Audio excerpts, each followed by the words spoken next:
السلام علیکم ورحمۃ اللہ وبرکاتہ۔ بسم اللہ الرحمن الرحیم۔ ربی اشرح لی صدری ویسر لی امری واحلل عقدۃ من لسانی یفقہوا قولی۔ اے میرے پروردگار، میرا سینہ کشادہ کر دے اور میرے کام کو مجھ پر آسان کر دے اور میری زبان کی گرہ کو سلجھا دے تاکہ لوگ اچھی طرح میری بات سمجھ سکیں۔ آج ہم پڑھیں گے سورۃ البقرہ آیت نمبر 197 سے 198۔ ان آیات میں ہم جان سکیں گے کہ ایام حج کا ٹائم ٹیبل کیا ہے، حج پر جانے کے لیے بہترین زاد راہ کیا ہے، حج کے دوران کن باتوں کو سختی سے منع کیا گیا ہے۔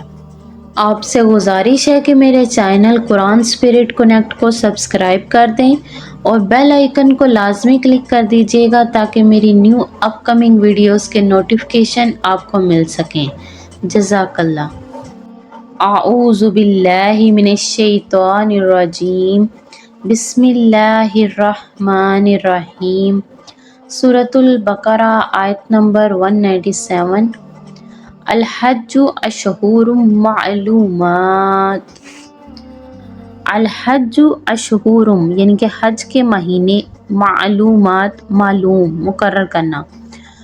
فمن فردا پس جس نے لازم کر لیا، فیہن الحج ان میں حج، فلا رفث تو نہ بے پردہ ہو، ولا فسوق اور نہ گالی دے، ولا جدال اور نہ جھگڑا کرے، فی الحج حج میں، وما تفعلوا اور جو تم کرو گے، من خیر نیکی سے، یعلمہ اللہ اسے جانتا ہے اللہ تعالیٰ، وتزودوا اور تم زاد راہ لے لیا کرو، فإن بے شک پس بے شک، خیر زاد التقوی بہتر زاد راہ تقوی ہے،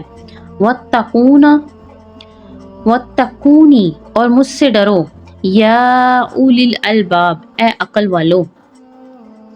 حج کے معلوم مہینے ہیں، تو جس نے اپنے اوپر لازم کر لیا ان مہینوں میں حج کو، تو اس کو خبردار رہنا چاہیے کہ دوران حج نہ تو شہوت کی کوئی بات کرنی ہے، نہ گالی گلوچ کرنا ہے اور نہ لڑائی جھگڑے کی، اور نیکی کے جو کام بھی تم کرو گے اللہ تعالیٰ اس کو جانتا ہے، اور زاد راہ ساتھ لے لیا کرو، یقیناً بہترین زاد راہ تقوی ہے، اور میرا ہی تقوی یعنی اللہ تعالیٰ ہی کا تقوی اختیار کرو اے عقل والو۔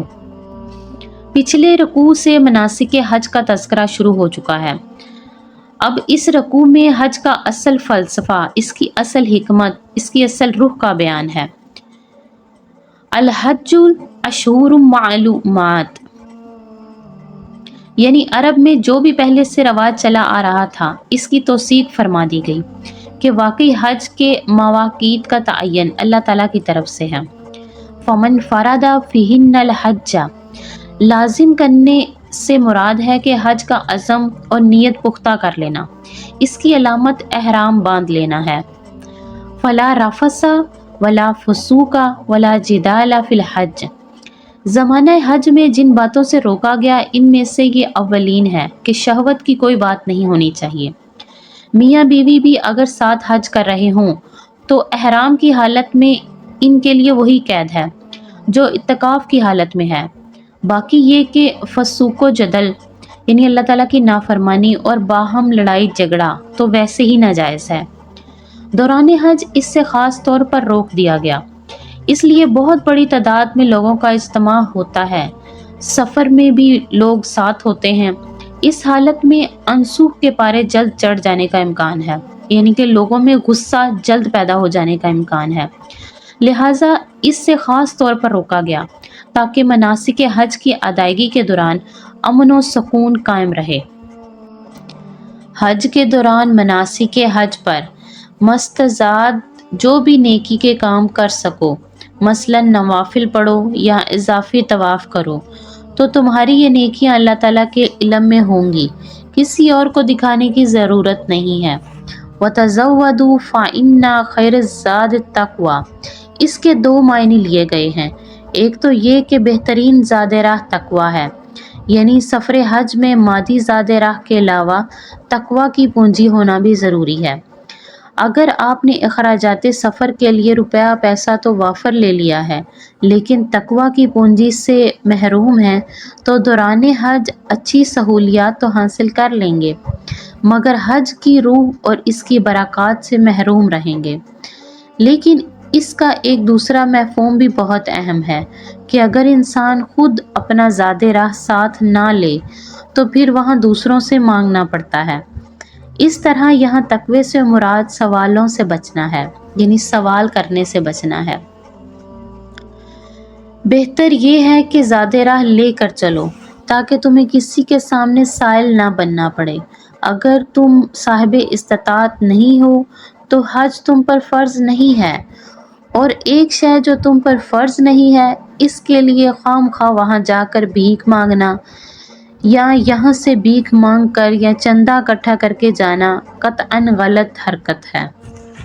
لیسا علیکم جناح، لیسا نہیں، علیکم تم پر، جناح کوئی گناہ، ان تبتغوا کہ اگر تم تلاش کرو، فضلاً فضل، من ربکم اپنے رب کا، فَإِذَا پھر جب، افدتم تم لوٹو، من عرفات عرفات میں سے، فاذکروا تو یاد کرو، فاذکروا اللہ یعنی یاد کرو اللہ تعالیٰ کو، عند المشعر الحرام نزدیک مشعر حرم کے، فاذکروہ اور اسے یاد کرو، کما جیسے کہ ہداکم اس نے تمہیں ہدایت دی، وَإِن كُنتُمْ اور اگر تم تھے، من قبل ہی اس سے پہلے، لَمِنَ الضَّالِّينَ ضرور ناواقف یا تم گمراہوں میں سے تھے۔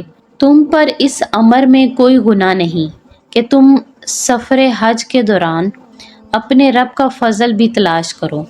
پھر جب تم عرفات سے واپس لوٹو تو اللہ تعالیٰ کو یاد کرو مشعر حرم کے نزدیک، اور یاد کرو اسے جیسے اس نے تمہیں ہدایت کی ہے، اور یقیناً اس سے پہلے تو تم گمراہ لوگوں میں سے تھے۔ لیسا علیکم جناح ان تبتغوا فضلا من ربکم، آدمی ہندوستان سے یا پاکستان سے حج کے لیے جا رہا ہے اور وہ اپنے ساتھ کچھ ایسی اجناس لے جائے جنہیں وہاں پر بیچ کر کچھ نفع حاصل کر لے تو یہ تقوی کے منافی نہیں ہے۔ فَإِذَا أَفَضْتُم مِّنْ عَرَفَاتٍ فَاذْكُرُوا اللَّهَ عِندَ الْمَشْعَرِ الْحَرَامِ، وقوف عرفات حج کا رکن اعظم ہے۔ رسول پاک صلی اللہ علیہ وآلہ وسلم کا ارشاد ہے کہ اصل حج تو عرفہ ہی ہے۔ اگر کسی نے یا کسی سے حج کے باقی تمام مناسک رہ جائیں، صرف قیام عرفہ میں شمولیت ہو جائے تو اس کا حج ہو گیا، باقی جو چیزیں رہ گئی ہیں ان کا کفارہ ادا کیا جائے گا۔ لیکن اگر کوئی شخص عرفات کے قیام میں ہی شریک نہیں ہوا تو پھر اس کا حج نہیں ہوا۔ ایام حج کا ٹائم ٹیبل نوٹ کیجئے کہ 8 ذی الحج کو مکہ مکرمہ سے نکل کر رات منی میں گزارنی ہوتی ہے۔ اگلا دن 9 ذی الحج یوم عرفہ ہے۔ اس روز صبح کو عرفات کے لیے قافلے چلتے ہیں اور کوشش یہ ہوتی ہے کہ دوپہر سے پہلے وہاں پہنچا جائے۔ وہاں پر ظہر کے وقت ظہر اور عصر دونوں نمازیں ملا کر پڑھی جاتی ہیں۔ اس کے بعد سے غروب آفتاب تک عرفات کا قیام ہے جس میں کوئی نماز نہیں، یعنی روایتی عبادات کے سب دروازے بند ہیں، اب تو صرف دعا ہے۔ اگر آپ کے اندر دعا کی ایک روح پیدا ہو چکی ہے، آپ اپنے رب سے ہم کلام ہو سکتے ہیں اور آپ کو حلاوت مناجات حاصل ہو گئی ہے تو بس دعا مانگتے رہیے، قیام عرفہ کے دوران کھڑے ہو کر یا بیٹھے ہوئے، جس طرح بھی ہو اللہ تعالیٰ سے مناجات کی جائے، یا اس میں اگر کسی وجہ سے کمی ہو جائے تو آدمی تلاوت کرے، لیکن عام نماز اب کوئی نہیں۔ 9 ذی الحج کو وقوف عرفہ کے بعد مغرب کی نماز کا وقت ہو چکنے کے بعد عرفات سے روانگی ہے، لیکن وہاں مغرب کی نماز پڑھنے کی اجازت نہیں ہے، بلکہ اب مزدلفہ میں جا کر مغرب اور عشاء دونوں نمازیں جمع کر کے ادا کرنی ہیں اور رات وہیں کھلے آسمان تلے بسر کرنی ہے۔ یہ مزدلفہ کا قیام ہے۔ مشعر حرم ایک پہاڑ کا نام ہے جو مزدلفہ میں واقع ہے۔ وَاذْكُرُوكُمْ كَمَا هَدَاكُمْ، یعنی اللہ تعالیٰ کا ذکر کرو جس طرح اللہ تعالیٰ نے تمہیں اپنے رسول صلی اللہ علیہ وآلہ وسلم کے ذریعے سکھایا ہے۔